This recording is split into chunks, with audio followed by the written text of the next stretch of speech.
Mobile World Congress. So who are you? I'm Natasha, and I'm here from P2I, demonstrating our hydrophobic nano-coating technology. So P2I, what is all this stuff you're showing here? Well, I'm going to start with the tissue. This is a bit of a party trick for us. One of these is treated with our nano-coating technology, and the other one isn't.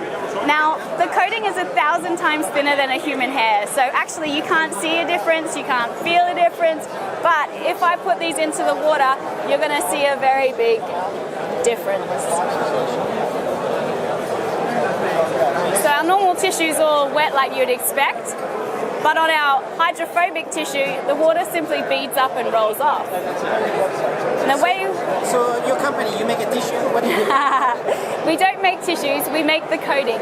So working with electronic manufacturers like Motorola and TCL, we apply this technology onto electronic devices, and I'm going to show you why here. So normally when you get your components wet, you can see that the water spreads out on the surface. And in fact, in this point right in here, capillary action is pulling that water into the phone. Now, on our hydrophobic phone, instead of being pulled into the device, the water beads up. So the water molecules are now more interested in themselves than that. And if I give it a little tip, that water will come straight off. Nice. So you would put that inside the phone on the electronics? We would work with brands like Motorola, and right at the end of their processing, we would go on just prior to packaging. It's applied in a plasma chamber, which looks similar to a fridge. And we'll put about 800 phones in there at once, and the process goes down to a low pressure, and a gas is applied, and that goes both on the externals and the internals of the device. So, is your technology on the market or not yet? Absolutely. We launched in October 2011 with Motorola, and in October 2012 we launched with TCL, so Alcatel One Touch. TCL, what is this? Now this we're very excited about because this is almost our next generation technology. It's got similar hydrophobic benefits to splash-proof, but it's got a barrier technology. So it's actually physically stopping the water molecules from interacting with the electronics. Okay, so can you show something? That enables us to have had this phone under the water for 1 hour and 55 minutes now. Oh, sorry, you wanted to leave it there even longer. We're just going to leave it in there all night. Yeah? And nice. In fact, on our booth at... Is that like a standard Samsung Galaxy S3? This is a standard Samsung Galaxy S3. Apply your thing on there? Well, we've applied it... You had to open it up and put it all over inside, right? Well, it's a nano-coating, which is about 1,000 times thinner than a human hair. So actually, the coating is applied at that low pressure as a gas. So it doesn't necessarily need to get opened up. It can go in throughout. Yeah. Are we talking about gas now? Well, it's somebody explained it to me recently, which I thought was very good. It's almost like it's growing on the surface. So we're forming these very, very, very tiny polymer chains on the surface of the products.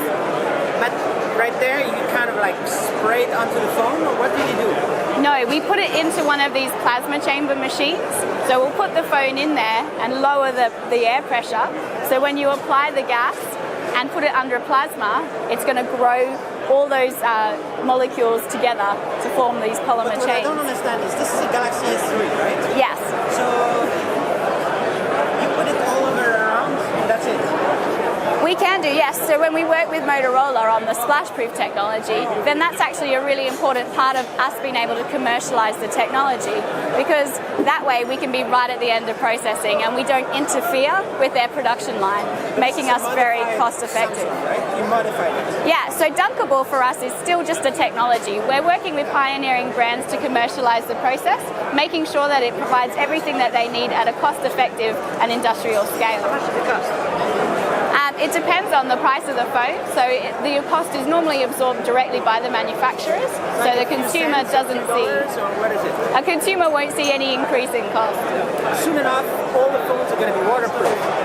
Well, this is actually a water repellent technology, not waterproof. But it's underwater right now. I know, but waterproof as a definition implies that no water is getting into the device. And actually here, this phone has water inside of it. It's full of water right now. It's full of water right now. But it's still working. But it's still working. Okay, I still don't understand, but okay, so it's gonna just stay there for years, and nothing happens, or only for a certain amount of time, and then it gets pierced. Well, actually, what's going to happen first is that the phone battery will run out, and we'll need to take it out. But the technology still stays, no matter if you scratch the surface.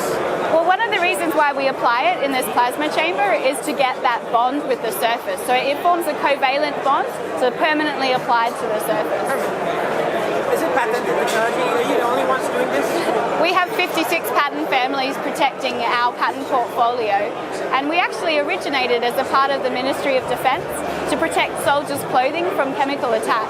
Which ministry?